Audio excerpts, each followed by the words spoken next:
Coming off trading for Matthew Judon and signing Justin Simmons, this team is very clearly ready for the Super Bowl run, alongside drafting the dog himself, Rook whatchamacallit. To be honest, this team doesn't even really need to be rebuilt, but I plan on doing so many more teams, I would have ended up doing this team eventually. Plus, how can you hate Michael Penix? AJ Terrell did sign a 4-year, $81 million extension from the Falcons in real life, so I added that as accurate as possible as I could in this franchise. This team is stacked on both sides of the ball, so I don't really need to make any changes before the season, although we have one glaring problem, our cap space, with it being negative 20 mil. I set our season goal to make the playoffs and then simulate the first 4 games of the season. Technically, we are last in our division, but I'm not worried as we are still 2-2, and me and you both know the Saints and the Panthers are not a threat. This week we play the in-division Buccaneers, who we lost to 13-12. If that's not an NFC South score, then I don't know what is. I yet again play in-division against the current division winners, giving us the win here, but losing our next game to the Seahawks, entering the trade deadline with a losing record and negative cap space. I can't lie, I did have a moment of selling off the team and just starting a full rebuild, but ultimately decided against it, solely because I couldn't find any good deals on the players I was shopping. Kirk Cousins also was someone I was considering, but his stats were too good this year, throwing 10 touchdowns and just 2 picks. So keeping this roster together, I now play against the Buccaneers, who are first in the division, winning this one by just 3 points, which makes the Saints and the Buccaneers and myself all 4-5. Again, is the most NFC South thing I've ever seen. Then simulating to our bye week, our next 3 games, we stay mid as we go 1-2. Here I also re-signed Richie Grant to an extremely cheap deal, and then just simulate to week 16, assuming we will be out of the playoffs, and we go on to win our next 3 games, making us 8-6 and first in the division. Couldn't ask for a better schedule to end the season with the Giants, Commanders, and Panthers. Winning against those 2 and ending the season with another win against the Panthers, and we are red hot entering the playoffs with a 6-game win streak. Over the season, Kirk threw 27 touchdowns and just 6 interceptions, while Bijan Robinson went absolutely crazy with 1,500 rushing yards and 12 touchdowns. Facing off against the Lions in the wild card, entering halftime, the Lions kicked a last-second field goal to make it 17-12. We then went down the field to score a touchdown, giving us the lead by 12. Lions then went down the field to throw a touchdown, making it just a 3-point game with still 3 minutes to go. The pressure was on us now, and Bijan Robinson came in clutch, rushing into the end zone and calling game here, winning us our first postseason game and advancing us to the divisional round against the Cowboys, who beat the Cardinals last week in a blowout. 2 choke artists going head-to-head in the playoffs with Dak versus Kirk. This game started out in a shootout, with it being tied 14 entering halftime, and the scoring only continued from there. The Cowboys then entered the red zone here and ran the ball, giving them the lead with just a minute 40 for us to score back, and Kirk only needed a minute of that time, throwing this dot, scoring yet again to punch us into overtime, or so I thought. The Cowboys kick a last-second field goal to win the game, winning this one and advancing to the NFC Championship game. We fall just short in a game where Kirk threw 400 yards and 4 touchdowns.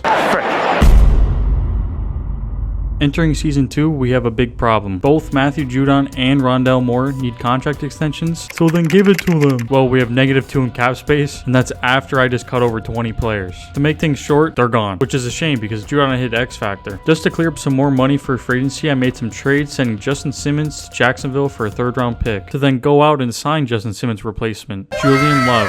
I sent as much money as needed to get him because he is that guy, making us the highest offer on him. Done deal, put him in a Falcons jersey. Then the unthinkable happened, and he signed with Detroit. I will never forgive him. However, we did sign Tyrell Dotson, Von Bell, which is when you know you're desperate, Jedrick Wills to play right tackle, Marco Wilson for depth, Connor McGovern, as we don't even have a center on the roster. Entering the draft, we have picked 25 and took wide receiver Tyrone Hunter, which worked out as he was a B- selection and had hidden dev. With my 2nd-round pick, I took center Jimmy York, who also had hidden dev. The rest of the draft was so horrific I had to censor it out. There are children on this site. Week 1, we faced off against the 49ers, but before the game, I signed Marcus May to have a 1-2 combo of him and Bell, which did not help as we got absolutely shit on. Simulating to week 5, we are 2-2, including a win against the Buccaneers. Simulating to the bye week, this team is on a tear after starting 0-2, won 5 straight to be 5-2. Kirk Cousins again putting up insane numbers, 14 touchdowns and just 1 interception, along with Bijan Robinson having 7 touchdowns. Here I re-signed Kyle Pitts and Arnold Ebiketie, bet you didn't think I was going to pronounce that right. Tyler Algier will not be returning as he was not a part of this offense at all, sending him to the Commanders for Ben Sinnott. I usually don't like trading for guys that are under 25 years old, but I made an exception here for no reason other than I wanted to. Then pick up Rico Baudo for worst case scenario in case Bijan Robinson dies. Playing the Panthers this week and winning, then simulating to week 12 being 8-3. That's 8-1 in our last 9 games. Hopefully we can keep it going against the former Super Bowl champs. That's right, the Jaguars won it all last year, losing by 4 points and enter the bye week. We are dead dead broke and still need to re-sign Grady Jarrett and Drake London, but they will have to wait. Simulating now to week 17, we are 9-6, tied with the Buccaneers, who we just so happen to be playing this week, winning this one and clinching ourselves into the postseason. However, in our last game, Rook and Caden both had season-ending injuries at positions we had no depth in, which is my fault, but I also have no money to pay the starters, let alone any backups. Entering the playoffs, we face off against the Rams. Kirk Cousins on the year had an impressive 33 touchdowns and just 11 picks, along with over 4,000 yards. Bijan again had a crazy 14 rushing touchdowns and 5 receiving touchdowns, totaling to 19. Entering the fourth quarter, we have just a 5-point lead. Kirk Cousins keeps chipping us closer and closer into the end zone for Bijan to run this ball into the end zone, giving us a 12-point lead and the win. You will not believe who we play next. Minnesota. You know, that team Kirk Cousins used to play for, who funny enough knocked off the Buccaneers last week. This is Kirk's moment to finally show how bad they messed up, letting him walk in free agency. The Vikings would rather have Sam Darnold than you. A win here would bring him to his first career NFC Championship game, and unfortunately, it was over before it even started, with the Vikings piling on the points and then JJ McCarthy throwing this ball for the touchdown, putting us away and again losing in the divisional round in back-to-back seasons. Again, though it wasn't even Kirk's fault, throwing over 300 yards and 3 touchdowns. The Vikings did make it all the way to the Super Bowl, but lost to the Chiefs.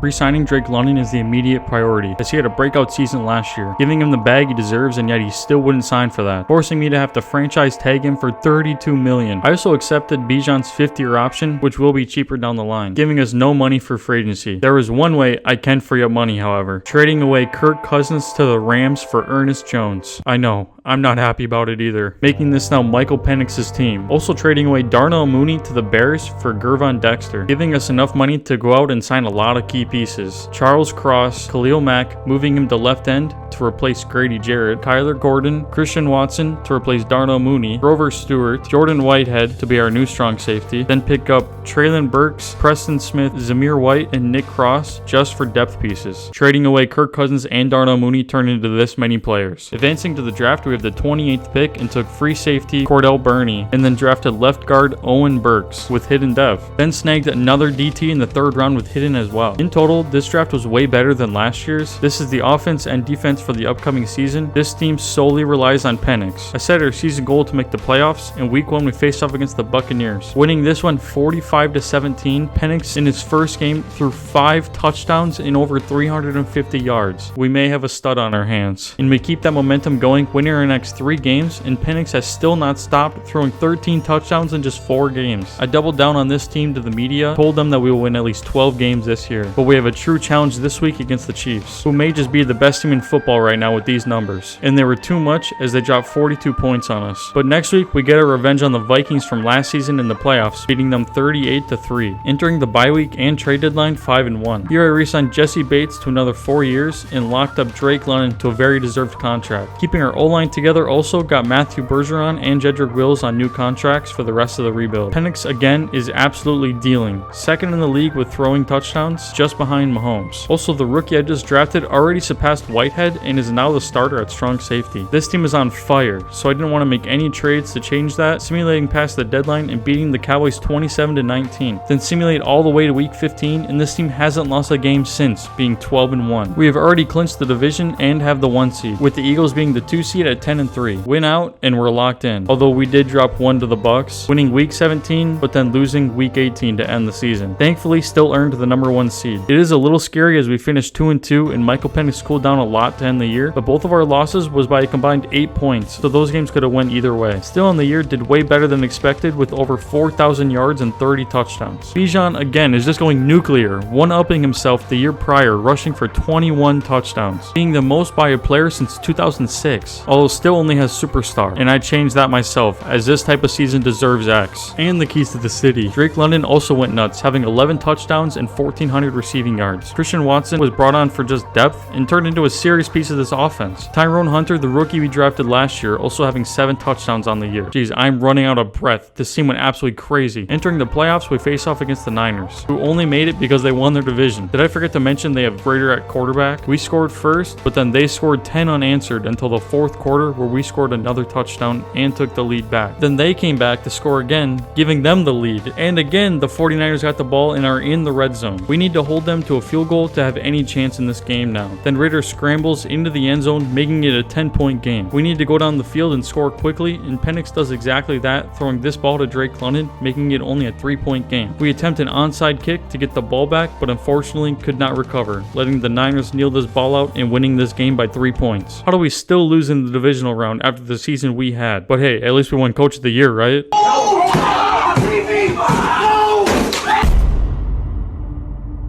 I have a ton of guys walking in free agency. I actually wanted Javon Dexter back, but he has no interest and wants over $10 million a year. We still have a ton of money since Penix is on his rookie deal, allowing me to just go crazy in free agency, signing Mike Dana, DeMarcus Lawrence, who was the replacement for Khalil Mack, who was the replacement for Grady Jarrett, then picked up Kendre Miller and Nwosu. These guys probably won't play, but they're there in case of injury. I did try getting Daron Payne to really buff out this defensive line, but he ended up signing with New England, which honestly worked out, as Rook is an 87 overall when moved over to D tackle. And when in a 3-4 defense, this works perfectly. Entering the draft, we have the 27th pick and draft edge rusher Juwan Becton, who did have hidden dev. Then with our second pick, free safety Zach Davis, who also had hidden dev. I'm sorry to interrupt, but what is with these clown outfits in the draft? After seeing these fits, I immediately traded away all my picks to be sure to never see another one ever again. Overall, this draft was elite, getting 370 overalls in the first 3 rounds. This has to be the year to win it all, selecting win the Super Bowl as our season goal. Week 1, we have a rematch with the 49ers. Last year they beat us in the playoffs, but we are a new team.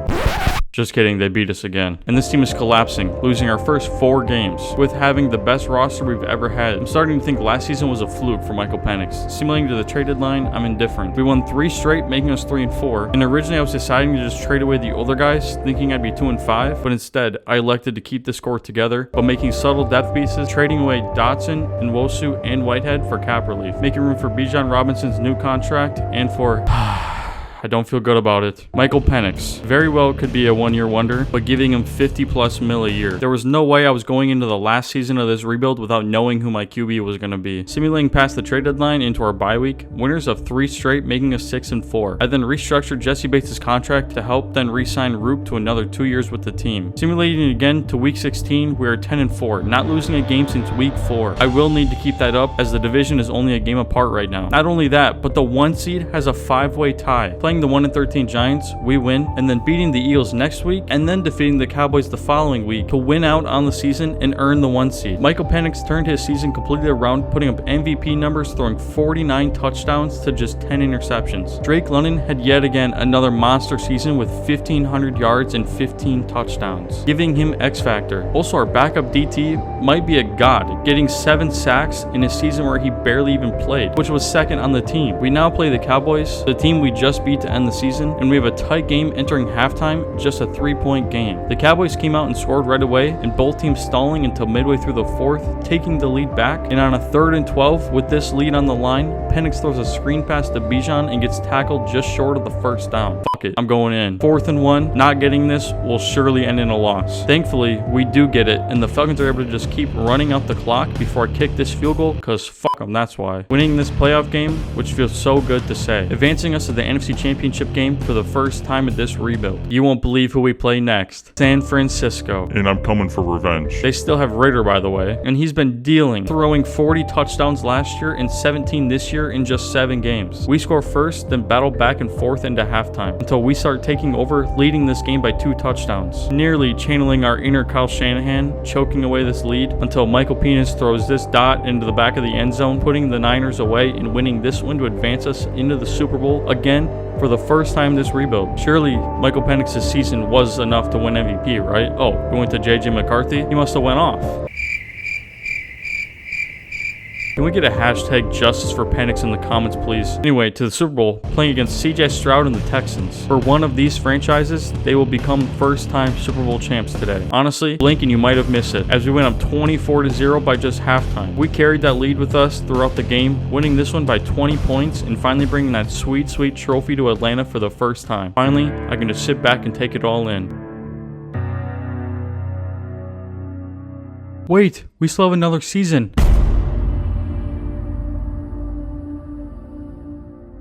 I'm Unfortunately, we have no money and a restructured contract won't help that. We will have to let Ibakady walk, leaving us honestly with the only hole on this team. To say that with a young up-and-coming player who is also a scheme fit really shows just how stacked this team really is. There are so many young depth pieces on this team, I genuinely think I built the best team out of any of my other rebuilds. That outside linebacker problem was easily fixed, trading away this year's first to pick up Odafe Owe, also being a scheme fit. He is just another piece of this stacked roster. Losing our first round pick, it didn't even matter, as I got even more depth, also getting a 71 overall in the 6th round. I even moved KJ Harris to right end, giving us yet another stacked young edge rusher. This team could win championships for years to come, which makes me even more sad that this is the final season. I of course set our season goal to win the Super Bowl. Week 1 we now play the Cowboys. Rematch to last year's playoffs and again win. Simulating to week 5 being first in the division at 4-0. Facing off against the Saints. This week winning and now have to play the Chiefs. This is a true test for this team as we have not beaten them this rebuild yet. We have finally been freed from that curse as we win it here in a blowout. We are 6-0 in riding high with both Penix and Bijan first in yardage at their position. Here I re-signed Tyrone Hunter and AJ Terrell to these contracts, meaning the whole offensive line would not be returning, which is sad as Jimmy York was homegrown here through the draft. Seems like just 3 days ago I drafted him. In the arms of the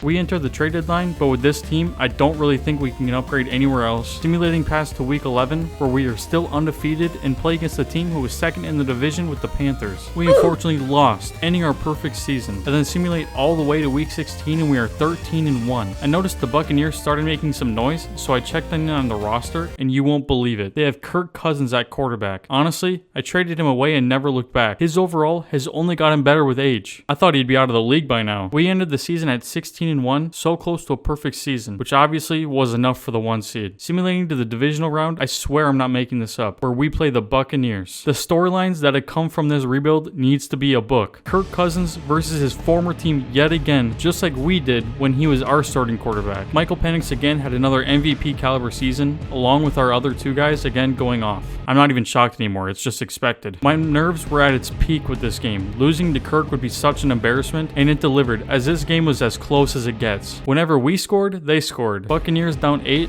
and the ball in the red zone. They'll need to get a touchdown and a 2-point conversion to tie it, and our defense could not stop them, allowing this run into the end zone. And on their 2-point conversion, our defense came up huge, getting this sack. 3rd and 8, and with this lead on the line, Michael Penix with nuts of steel throws this bomb to Drake London for the touchdown and winning this game. Can I just say, I honestly love this rebuild. I was so into this game, my heart was pumping watching this unfold. I wouldn't even have been that disappointed if we would have lost. It would have became a full circle moment of starting with Kirk and ending with Kirk. This book continues as we play the Panthers next week in the NFC Championship. You know, the only team who has beaten us all season. Honestly, I was nervous for no reason, as we were up 28-7 at halftime and just poured it onto them even more, winning this game 49-14. They ended our perfect season and we entered their playoff run. Can you tell I'm a little salty? Now we enter the Super Bowl, and surely Michael Penix won the MVP. Oh, come on. Mahomes can have his shitty little MVP because we will take the trophy. I think we have finally met our match, as we rarely ever have to play from behind this whole season. Our defense finally got to stop, allowing our offense to execute, putting us up 10 in this game. But what is the one thing we know about the Chiefs? No lead is safe.